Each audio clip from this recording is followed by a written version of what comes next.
생명공학 혁명의 주인공에서 좌초된 황우석. 4. 황우석 박사의 이모저모. 황우석 박사는 서울대학교의 평범한 수의대 교수로 재직할 때 관련된 TV 프로그램에 자주 출연하면서 인지도를 쌓았다. 그러므로 대중들에게 동물과 관련되어 매스컴을 자주 타는 교수로 알려지고 있었다. 그런데 1990년대 중후반 해외의 복제동물 연구 활성화와 맞물려 핵이식 복제소 등을 성공시키며 이쪽 분야에서 주목을 받기 시작했다. 특히 영국에서 복제형 돌리를 만드는 데 성공하여 세계적인 관심이 고조되자 황 박사는 줄기세포 연구로 1999년에 젖소 영롱이를 체세포 복제로 만들었다고 발표했다. 당시는 외환위기로 국가 분위기가 가라앉고 있던 때이므로 정부는 각 분야에서 두드러진 사람을 신지식인이라고 선정할 때 복제동물을 만들었다는 황 박사는 신기술 개발의 선구자로 국민적인 인기와 관심을 받았다. 그런데 1999년 소 브루셀라 백신 파동 때 황우석 박사가 국정감사장에서 백병걸 전북대학교 교수의 백신이 엉터리라고 주장해 구속되게 만든 일이 있었다. 백 교수는 이에 대해 자신이 만든 백신은 미국에서도 널리 사용되는 것이며 당시 백신이 듣지 않은 것은 오염됐기 때문이라고 주장했다. 그런데 추후 백병걸 교수의 말이 사실로 밝혀졌다. 서울고등법원이 백신 파동의 원인은 공무원에게 뇌물공여와 잡균들로 오염된 불량 백신을 제조한 대전의 한 백신 제조회사에게 있으며 국가에 끼친 손해 역시 그 회사에서 보상하라는 구상권 판결을 내린 것이다.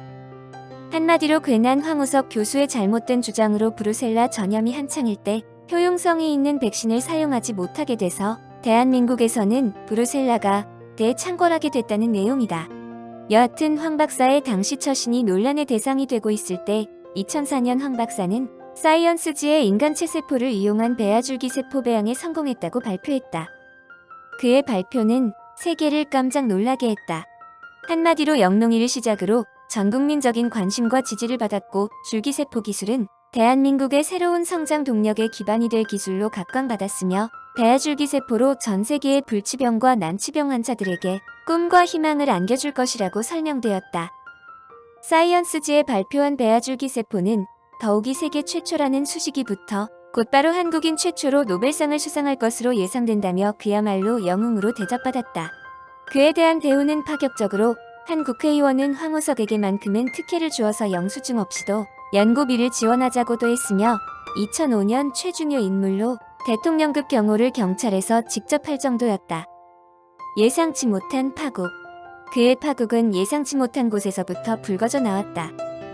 황 교수는 2005년 7월 KBS 열린음악회에서 열린음악회에 출연해 휠체어 댄스를 선보인 강원래를 벌떡 일으켜 과거의 화려한 몸놀림을 다음 열린음악회에서는 볼 수 있기를 바란다. 라고 말했다. 그런데 MBC의 PD수첩은 이때의 황 박사 말은 내가 너를 일으켜 걷게 하겠다. 라는 명적 계시와 다름없는 발언이라고 공격했다. 그러나 황 박사에게 결정적으로 불리한 여론이 조성된 것은 황 박사는 휠체어에 앉아있는 장애인들에게 단 몇 년 안에 배아복제를 통해 병을 치료하여 보통 사람처럼 활동하게 할 수 있다고 강조했다는 점이다. 당시 많은 사람들이 황 박사 자신도 몇 년 안에 그들이 일어날 수 있다고 생각하지는 않았을 것이 틀림없다고 지적했다. 배아복제 연구의 초창기이므로 결실을 얻으려면 상당한 시간이 필요할 것이라고 모르지 않았을 것이라는 뜻이다.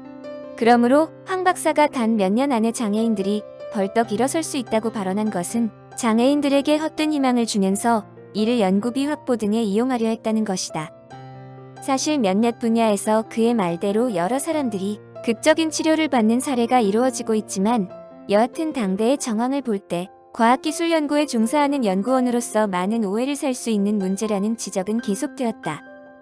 황우석이 스스로 예수와 자신을 동일시한 것이라는 비난까지 받았지만 장애인들의 반응은 종교계와는 전혀 달랐다.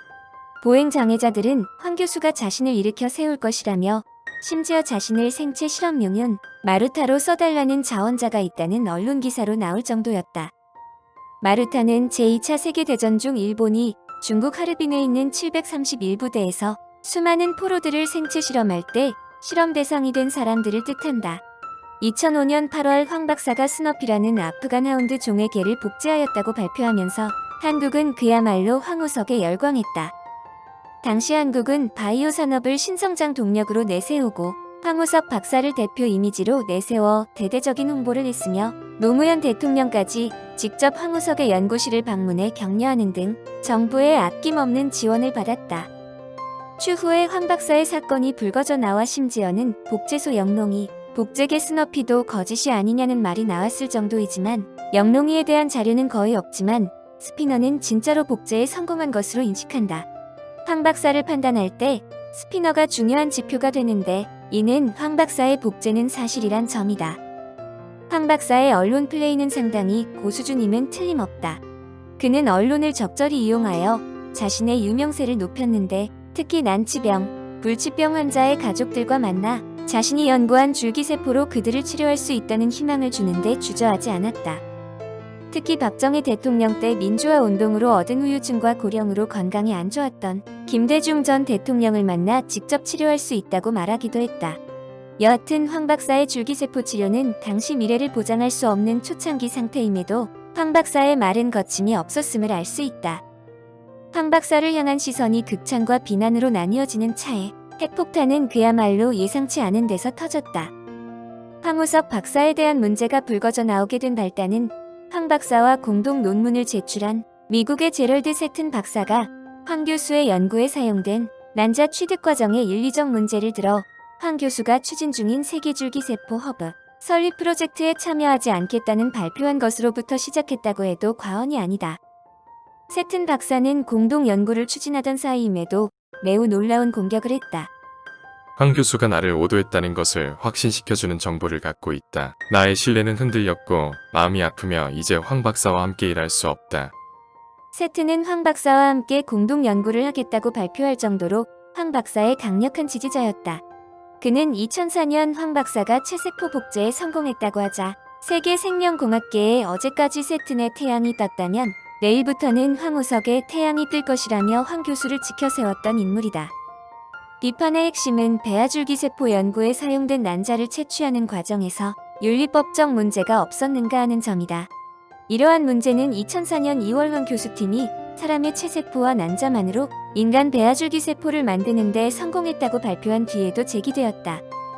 그러나 당시 황 교수팀은 한양대 임상시험 윤리위원회의 연구계획 승인을 받아 10여 명의 자발적 난자 공여자로부터 총 242개의 난자를 받았으므로 문제점이 전혀 없다고 주장하여 큰 이슈가 되지 못했다. 그런데 2005년 5월 난치병 환자들을 위해 황 교수팀이 맞춤형 배아줄기세포 배양에 성공했다는 연구 결과가 과학지 사이언스지에 실린 뒤 또 한 번의 의혹이 제기됐다. 미국 스탠퍼드대 밀드레드 조 교수팀이 황 교수팀 연구의 윤리적 문제점을 지적하고 나선 것이다. 그들은 미국의 세튼 박사팀이 연구에 참여했지만 미국이나 한국 어느 곳에서도 연구에 대해 정부기관의 승인을 받지 않았고 둘째로 의학적 용도로 기증된 난자가 연구용으로 사용되었다고 주장했다. 그런데 제럴드 세튼이 이들의 주장에 동조하여 황 박사와 결별하겠다고 선언한 것이다. 그가 결별의 이유로 밝힌 것은 황 교수팀의 여성 연구원 2명이 난자를 기증했다는 것이다. 생명 연구를 하는 학계에서는 직접 연구를 수행하는 연구원들의 난자 기증은 연구 책임자들의 유무형 압력이 게재할 수 있으므로 금기사항이었다. 이 사건은 2005년 11월 MBC의 시사 프로 MBC TV PD수첩의 최승우 PD가 황우석 신화의 난자 의혹편에서 배아줄기세포 연구에 사용된 난자의 출처에 대한 의문의 보도로 그야말로 후폭풍을 불러일으켰다.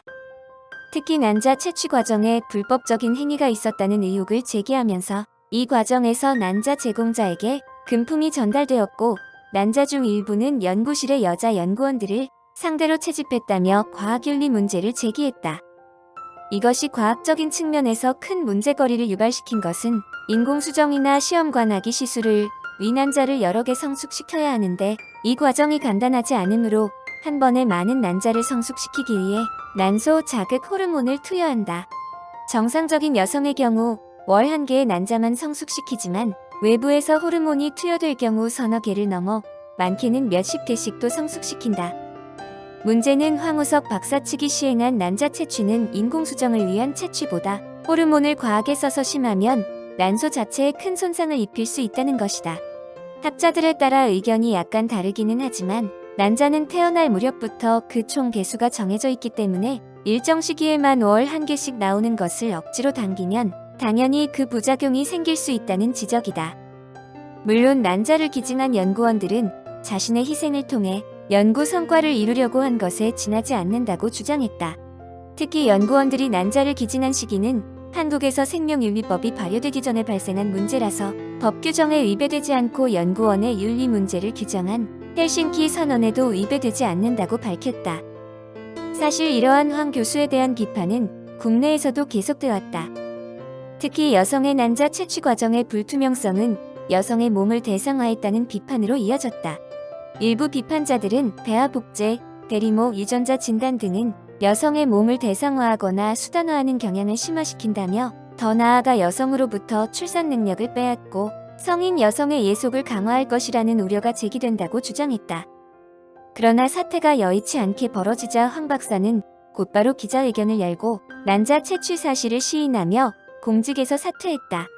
이 정도로 끝날 사항인데도 불구하고 황우석 박사의 대중적 인기도와 연구의 중요성을 감안하여 화살이 PD수첩으로 돌아가 여론을 극한으로 몰아갔다는 것이 사건의 판을 키웠다. 한마디로 세계적인 인재의 연구를 방해했다는 것이다. 당시 이순신 장군에 비유하는 사람도 있었을 정도로 황우석 박사 지지자들은 MBC 앞에서 촛불 시위를 할 정도였다. 이 문제가 이상한 상황으로 흘러가자 노무현 대통령은 청와대 홈페이지에 줄기세포 관련 언론 보도에 대한 여론을 보며해 관용을 모르는 우리 사회의 모습이 걱정스럽다고 말했을 정도다.